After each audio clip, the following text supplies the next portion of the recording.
Well, let's start talking about the money.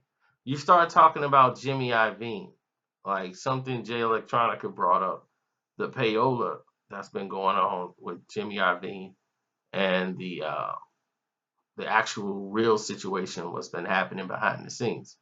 So if you're seeing the payola take place and you start seeing what they're actually doing behind the scenes, then you start seeing the actions of what took place with Jay Electronica exposing, saying, "Look, Jimmy Iovine's the one made money off Tupac's death, not Puffy." So that's what was really happening at the scene when they were talking about the docs. Like what's really going on. This what he was really alluding to when he made the statement. And that's what was going to wake and crack the masses because now he's bringing up a real situation. And when you start mentioning Jimmy or the FBI and all these different situations where the federal government is involved and someone's death is around there and the payola's been going around and somebody's been getting paid and it wasn't Puffy. Puffy ain't had nothing to do with no Tupac being killed. That incident had nothing to do with Puffy, had nothing to do with nobody from New York coming to LA to put out a hit. All that stuff was lies, complete lies. So let me just get that straight for the people that don't know. And Eminem was wrong for saying that. Eminem was wrong for bringing that up, even as a joke, because a man lost his life. Because you had problems with the Outlaws when you had that freestyle where you talking about you kicking the kind of rhymes that got Tupac killed. When you said that in a rhyme, then everybody knew that hey, this dude he's saying some things he shouldn't be saying, and the Outlaws was like, we're gonna see him over those bars. He gonna have to see us.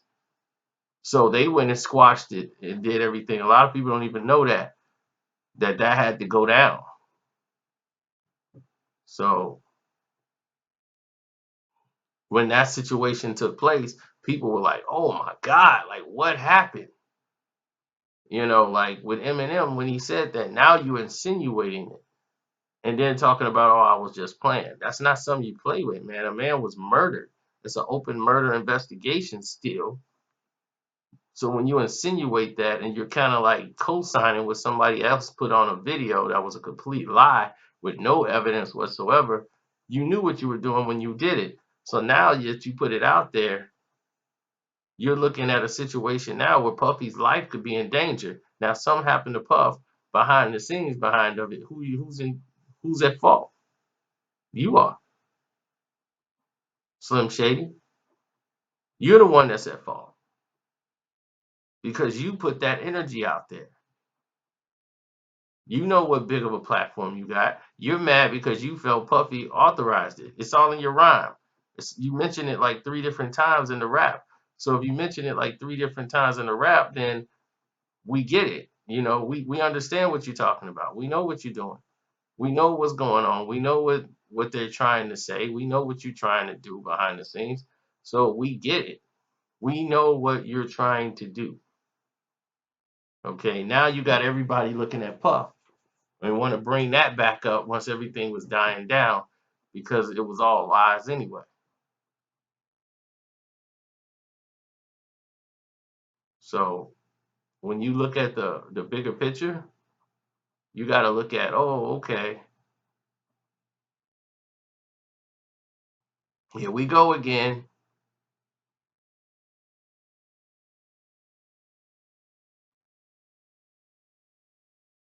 Here it is again. When will they stop?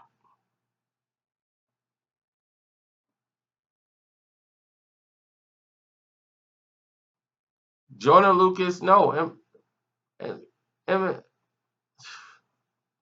man, you guys gotta understand something.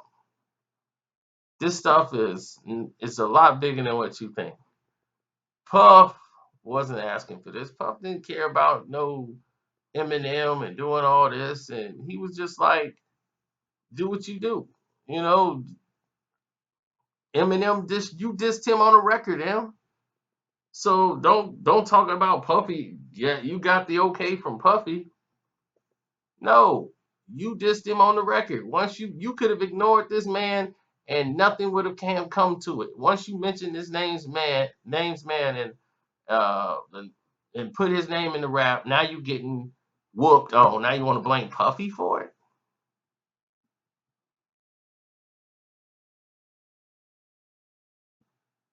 Yes, Mr. Braxton, that's what's gotta happen. So when he wakes up or sees his email or whatever, he will get you in.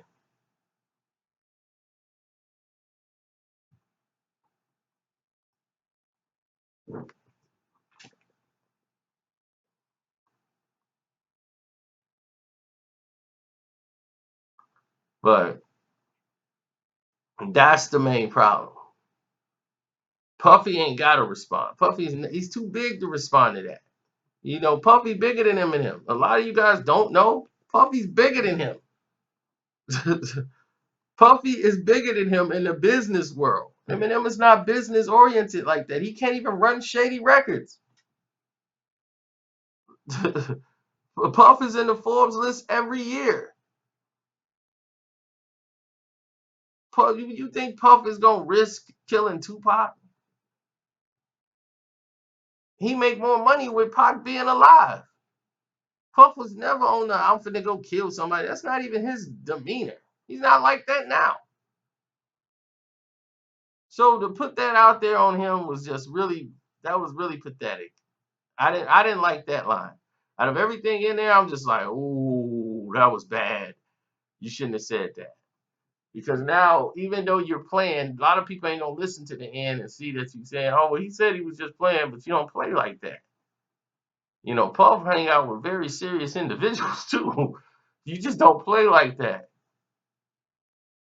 But he knew what he was doing. Now, next thing you know, FBI start knocking on doors. Now he gonna want Puff. Yeah, you want the FBI off your back? Better get MGK. Tell him to leave me alone.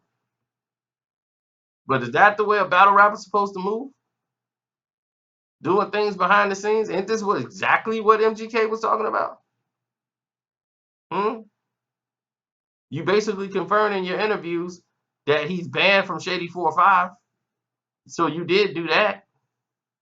You just bragged on your freestyle how you could call Interscope and he'll be Swayze. Didn't you just do that? So something's got to give here.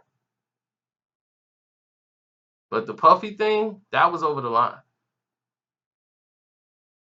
Anyway, y'all can make a donation. Click the link in the description box. Other than that, it's your boy Carcino, man. I'm out.